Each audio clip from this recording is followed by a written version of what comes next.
जैसा कि guys title और थंबनेल देख के तो पता चल ही गया होगा आज हम लोग किस बारे में बात करेंगे। हम लोग बात करेंगे कि अगर नारुतो की मम्मी कुशिना अगर जिंदा रहती तो उसकी स्टोरी में क्या प्रभाव पड़ता और क्या होता। कई लोग बोलेंगे कि नारुतो का जो स्टोरी है बिल्कुल ओरिजिनल नारुतो शिपुडेन जैसा और क्लासिक जैसा होता, लेकिन गाइस सच बोलूँ ना तो अगर कुशिना जिंदा रहती तो नारुतो की स्टोरी पे काफ़ी बड़ा इम्पैक्ट पड़ता और स्टोरी थोड़ा और ज़्यादा चेंज हो जाता। हम लोग गाइस नारुतो के बचपन से लेकर बात करते हैं कि अगर कुशिना ज़िंदा होती नारुतो के बचपन में जब वो गेनिन बनने वाला था तो उस समय नारुतो जो है उतना ज़्यादा वीक नहीं रहता। यहाँ तक कि कुशिना नारुतो को चक्र कंट्रोल उसी समय सिखा देती है, साथ ही साथ उज़ुमाकी क्लैन के काफ़ी सारे सीलिंग जुत्सु भी सिखा देती है, जिससे नारुतो जो है बचपन से ही काफ़ी ज़्यादा जीनियस हो जाता। और साथ ही साथ कुशिना नारुतो को नाइन टेल फॉक्स को कैसे कंट्रोल करना है वो सब भी सिखा देती और नाइन टेल कभी भी आउट ऑफ कंट्रोल हो ही नहीं पाता। इससे स्टोरी में ये इम्पैक्ट पड़ता है कि नारुतो जो है टोबिरामा का स्पेशल जुत्सु जो है मल्टी शैडो क्लोन जुत्सु, जिसे नारुतो सीख ही नहीं पाता। और नारुतो जो राशिंगान जो बनाते थे श्यूरिकेन उसे बनाने में उसे काफ़ी ज़्यादा तकलीफ होता, लेकिन नारुतो अगर मल्टी शैडो क्लोन जुत्सु नहीं सीखता तो नारुतो का वो वाला रोला बन ही नहीं पाता जो रोला उसमें ओरिजिनल सीरीज़ में था।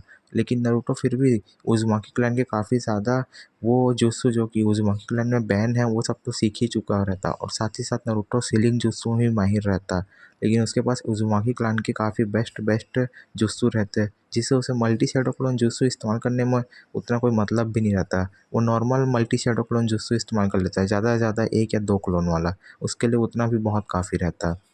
जैसा कि गाइस ओरिजिनल सीरीज में पूरे विलेज वाले लोग नारुतो से नफरत करते थे, लेकिन इस सीरीज में जिसमें कुशिना जिंदा है उसमें कुशिना नारुतो को बचपन से लेकर संभाल लेती और नारुतो को विलेज वाले लोगों से कोई मतलब नहीं रहता। और साथ ही साथ गाइस चुनिन एग्जाम साथ आते ही ओरोचिमारू तो आता ही आता जैसे ओरिजिनल सीरीज में आया था हमला करने लीफ विलेज में, और ज़्यादा से ज़्यादा क्या होता बुढ़ा हीरोज़न को टपका देता।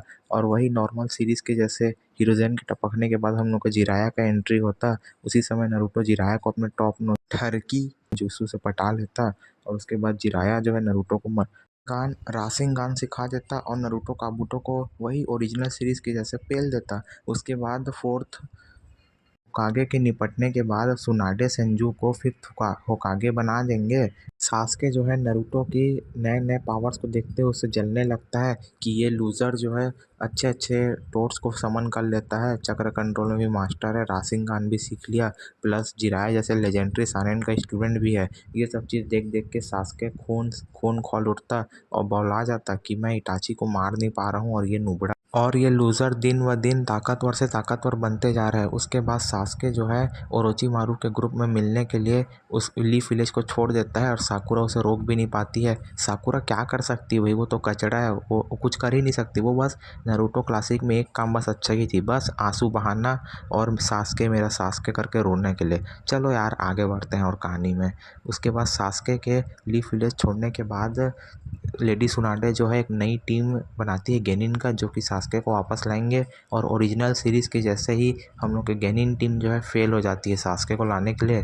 नारुतो जो रहता है हॉस्पिटल में रहता है, उसकी मम्मी समझाती है कि बेटा तुम हर एक चीज़ को नहीं संभाल सकते, हर एक चीज़ तुम्हारे काबू में नहीं है। लेकिन नारुतो अपनी मम्मी कुशिना को समझाता है कि एक न एक दिन वो सास्के को ज़रूर ले आएगा। और उसके बाद जो है जिराया नारुतो को स्पेशल ट्रेनिंग के लिए बुलाता है, जिससे कि नारुतो अपनी मम्मी कुशिना को काफ़ी ज़्यादा कन्विंस करता है। पहले तो कुशिना नहीं मानती है, लेकिन थोड़ा देर बाद कुशिना को भी समझ में आ जाता है कि उसे नारुतो को 3 साल के लिए जिराया एक लेजेंडरी सानेन के साथ भेज देना चाहिए।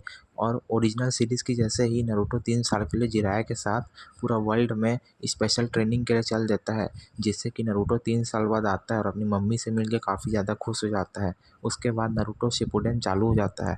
गाइस आगे की कहानी के लिए चैनल को सब्सक्राइब एंड वीडियो को लाइक। तो टेक केयर, गुड बाय।